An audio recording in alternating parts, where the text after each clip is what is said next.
save your knowledge. Allahumma salli ala Muhammad. Bismillahirrahmanirrahim. Alhamdulillahillazi an'amana bi ni'matil iman wal islam wa nusalli wa nusallimu ala khairil anam Sayyidina Muhammadin wa ala alihi wa sahbihi ajma'in, amma ba'du. Asabiku semua yang dimuliakan Allah, sebelum kita membahas fatwa dari Syekh Ahmad Khatib Minangkabawi kepada kaum Wahabi, kita kenali dulu siapa beliau. Ya.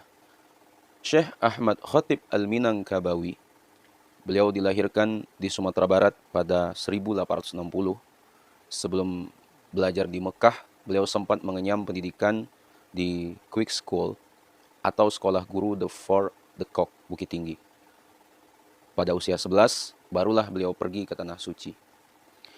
Asabiku semua, di negeri seberang, karena baik budinya dan keluasan ilmunya, beliau disayangi banyak orang, termasuk seorang hartawan yang bernama Syekh Soleh Kurdi, dan dinikahkan dengan putrinya yang bernama Khadijah.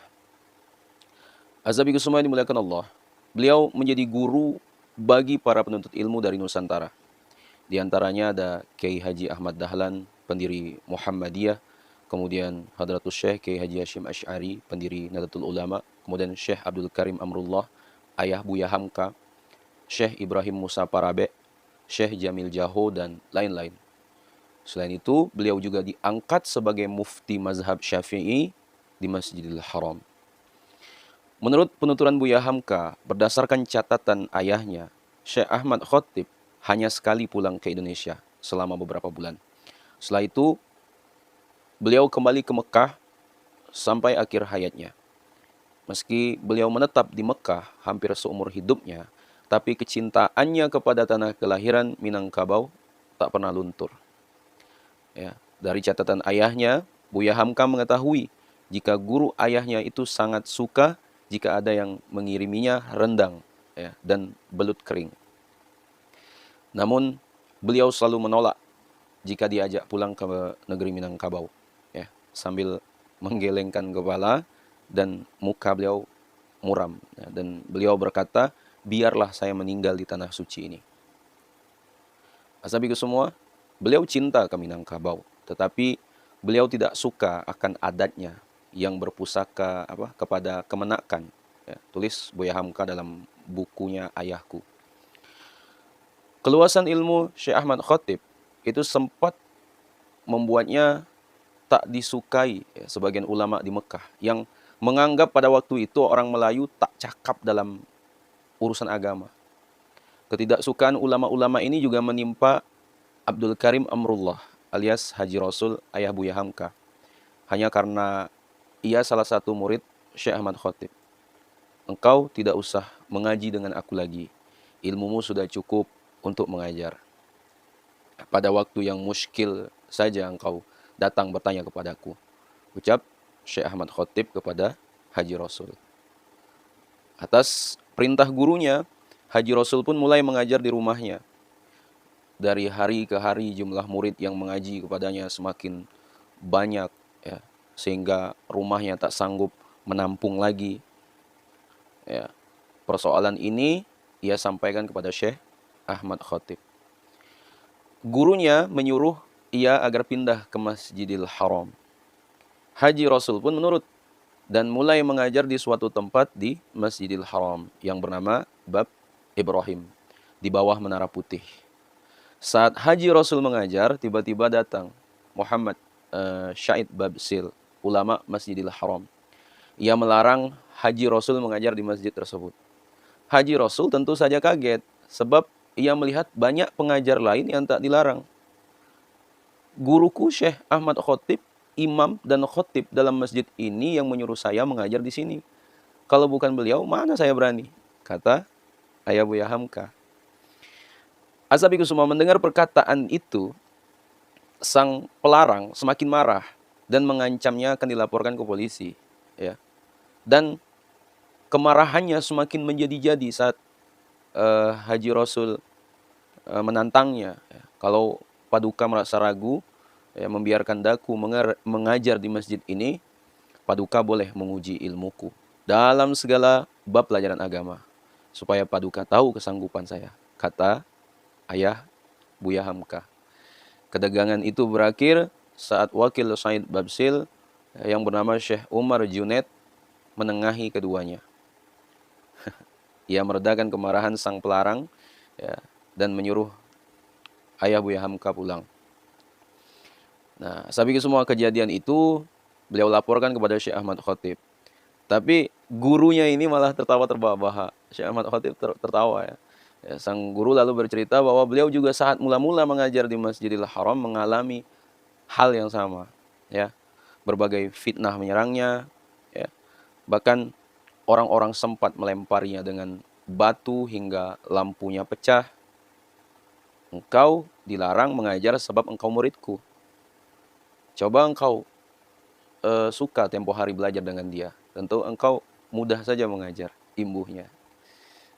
Ya, tapi itu semua, ya, kedengkian itu menurut Syekh Ahmad Khatib karena mereka memandang rendah bangsa Melayu kala itu dan merasa lebih tinggi dan paling berhak untuk mengajar di Masjidil Haram. Ya, bangsa Melayu dianggap tak mengetahui apapun soal ilmu agama, apalagi mengajarkannya dalam bahasa Arab. Azabiku semua mendengar penjelasan gurunya, ya, Ayah Buya Hamka pun pamit, ya, hendak meneruskan mengajar di Masjidil Haram. Namun hal itu dilarang oleh Syekh Ahmad Khatib, ya, yang menyuruhnya untuk mengajar kembali di rumahnya saja. Nah, Haji Rasul, ya, Ayah Buya Hamka menyampaikan kembali bahwa rumahnya tak mampu lagi menampung murid-murid yang dimana terus berdatangan.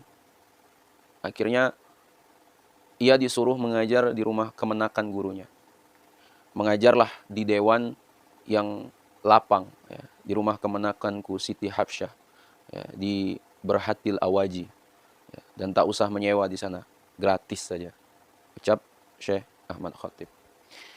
Azabiku semua dimuliakan Allah, keluasan ilmu Syekh Ahmad Khatib membuatnya tak gentar, ya, terlibat dalam berbagai polemik keagamaan.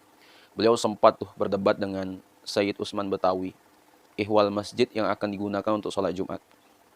Itu tercatat, ya, dimuat di Journal of Contemporary Islam and Muslim Societies. Dikisahkan polemik itu bermula saat seorang tokoh Palembang bernama Masagus Abdul Hamid itu mendirikan Masjid Jami pada 1890-an. Ia mendirikan masjid itu untuk sholat Jumat selain di masjid lama, yaitu Masjid Agung Kesultanan. Nah, ulama-ulama Palembang itu berselisih pendapat soal boleh tidaknya melaksanakan sholat Jumat di masjid baru tersebut. Azabiku semua, sehingga penghulu Muhammad Agil melayangkan surat kepada Sayyid Utsman sebagai mufti Batavia, ya, untuk meminta keterangan darinya. Sayyid Utsman menjawabnya dengan menulis sejumlah kitab, yakni kitab, kalau tidak saya salah, yaitu Jam'al Fawaid mimma yata'allaq bi salat al-jum'ah wa al-masajid, dan menyenangkan hati yang bimbang di dalam perihal Jumat di Palembang. Ya, kedua kitab tersebut menolak keabsahan sholat Jumat di masjid baru. Tak hanya penghulu, asabiku semua, Masagus Abdul Hamid itu juga berkirim surat kepada Syekh Ahmad Khatib ihwal permasalahan tersebut. Dan jawabannya adalah apa? Membolehkan melaksanakan sholat Jumat di masjid baru itu. Selanjutnya Masagus Abdul Hamid meminta fatwa juga kepada Sayyid Utsman. Dan ya, lagi-lagi Mufti Batavia itu menjawabnya dengan menulis buku, ya, menulis kitab yang menyatakan jawaban Mufti Syafi'i di Mekah itu keliru, karena berdasarkan informasi pertanyaan yang salah, ya. Oleh Mas Agus Abdul Hamid, kitab tersebut dikirimkan kepada Syekh Ahmad Khatib, yang kemudian dibalas olehnya dengan menulis kitab, ya. Ya, perdebatan berlangsung lama karena kedua tokoh agama ini saling mempertahankan argumentasinya dengan saling bantah lewat kitab yang mereka tulis. Dan polemik lainnya melibatkan Syekh Ahmad Khatib adalah soal Thariqah Naqsabandiyah, Tarekat Naqsabandiyah. Ya, masih dalam jurnal yang sama. Di dalam catatan tersebut dijelaskan permulaan perdebatan tersebut. Sekali waktu muridnya yang bernama Syekh Abdullah Ahmad itu menulis surat kepadanya yang berisi permintaan fatwa terkait tradisi thariqah atau tarekat Naksabandiyah yang berkembang di Minangkabau. Nah, kepada muridnya Syekh Ahmad Khatib itu menjelaskan thariqah yang diajarkan Nabi Muhammad SAW adalah thariqah yang berkesesuaian antara syariat dan tarekat. Menurutnya ada 9 wasiat yang diajarkan para sufi jika hendak menempuh tarekat yang benar, yakni tobat, qanaah, zuhud, belajar ilmu syariat, menjaga sunnah dan adab Nabi, tawakal, ikhlas, uzlah, dan menjaga waktu dalam ketaatan secara total. Jadi asabiku semua, kesimpulan yang ingin ditekankan oleh Syekh Ahmad Khatib Al-Minangkabau adalah bahwa thariqah yang benar yaitu thariqah Nabi, sahabat, dan ulama-ulama terdahulu yang mengedepankan syariat dalam tarekat, dalam thariqah. Dan beliau menambahkan hal ini berbeda dengan thariqah Naksabandiyah yang berkembang di Minangkabau pada kala itu, yakni dengan cara mereduksi makna dan pengalaman dalam bentuk baiat dan wirid yang diajarkan guru thariqah kepada murid dengan mengesampingkan syariat. Azabi semua, tetapi yang jelas Syekh Ahmad Khatib tidak anti terhadap thariqah. Hal itu terbukti karena beliau memberikan keterangan tentang thariqah yang diamalkan Nabi Muhammad SAW, para sahabat dan ulama-ulama sufi terkenal di abad-abad silam. Azabi semua yang dimuliakan Allah Subhanahu wa taala. Nah, kita masuk kepada fatwa beliau terhadap kaum Wahabi. Silakan kalian buka kalau punya dalam kitab Risalah Al-Khuttatil Mardiyah, itu karya Syekh Ahmad Khatib Al-Minangkabawi, itu halaman 24, itu dijelaskan maka Ibnu Taimiyah dan Ibnu Qayyim dan segala yang mengikut mereka itu ialah firqah yang telah keluar daripada Ahlus Sunnah wal Jamaah. Beliau yang mengatakan memerangi mereka itu akan Ahlus Sunnah wal Jamaah dan mengkafirkan akan mereka itu. Mereka mengkafirkan Ahlus Sunnah wal Jamaah dan dinamai mereka itu, para pengikutnya, firqah al-Wahabiyah. Dan mereka itu, Wahabiyah, telah banyak pada masa kita ini, masa Syekh Ahmad Khatib, pada negeri Hindi dan Syam dan Syarqi, Timur dan Mesir. Dan telah pula sampai kepada negeri kita ini, ranah Minang. Mula-mula, lalu padanya, pada masalah melafalkan niat dan sedikit lagi, sedikit demi sedikit mempersoalkan masalah-masalah khilafiyah yang banyak. Katakan oleh Syekh Ahmad Khatib, apabila sampai kitab-kitab Ibnu Taimiyah dan Ibnu Qayyim yang padanya subahat, penyelewengan, dan segala i'tiqad, keyakinan mereka itu yang batil, yang telah lalu kenyataannya kepada mereka yang mengikuti mereka itu. Dikatakan lagi dalam kitab tersebut, Syekh Ahmad Khatib mengatakan, barangkali saudara-saudara di negeri kita akan menjadi pula daripada taifah kaum Wahabiyah yang mengkafirkan ghalib mayoritas orang Islam yang ziarah kubur Nabi kita sallallahu alaihi wasallam dan mengatakan pula kamu sebagaimana i'tiqad mereka. Masyarakat Minang akan mengatakan pula apa-apa yang dikatakan Wahabiyah dan beriktikad seperti i'tiqad mereka. Dikatakan lagi oleh Syekh Ahmad Khatib pada kalam Imam Ibnu Hajar, karena segalanya dengan dalil pada sisi mereka. Wahabiyah itu suka menyebar subhat dengan cara membawa dalil-dalil. Dan adat zaman kita ini suka mengikuti subhat karena hendak mencari syahwat, yaitu kemasyhuran. Dan mereka cenderung mempersoalkan ayat-ayat mutasyabihat yang para ulama tidak mempersoalkannya.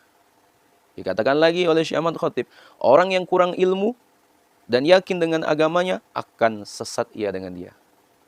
Karena Wahabiyah itu membawakan dalil-dalil juga yang diyakini umat lalu mereka selewengkan maknanya. Di mana orang yang kurang ilmu tidak mengetahui penyelewengan itu.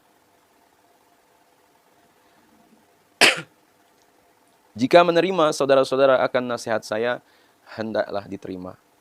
Karena golongan Wahabiyah mengambil penyelewengan mereka dari Ibnu Taimiyah dan Ibnu Qayyim. Intaha. Asabiku semua dimuliakan Allah Subhanahu wa taala. Ya, udah jelas? Ya, udah jelas kan? Ya, bagaimana ulama kita terdahulu memfatwakan Wahabi, ya, seperti apa? Ya, ulama kita sendiri loh ini. Masih belum sadar. Iya, nggak apa-apa. Kembali kepada diri masing-masing. Ya, saya hanya bisa menyampaikan apa yang telah dijaga oleh ulama kita terdahulu, terus untuk negeri kita tercinta di Indonesia. Azabiku semua, Syekh Ahmad Khotib Al-Minangkabawi wafat di Mekah pada 1916. Ya. Azabiku semua, ya semoga penyampaian saya ini bisa bermanfaat bagi yang menontonnya dan khususnya yang mendengarkannya juga yang mengeserkannya. Mungkin sampai di situ dulu. Ya, silakan share ke orang-orang kita cintai dan juga jangan lupa share ke akun media sosial kalian yang lainnya. Wallahu a'lam. Assalamualaikum warahmatullahi wabarakatuh.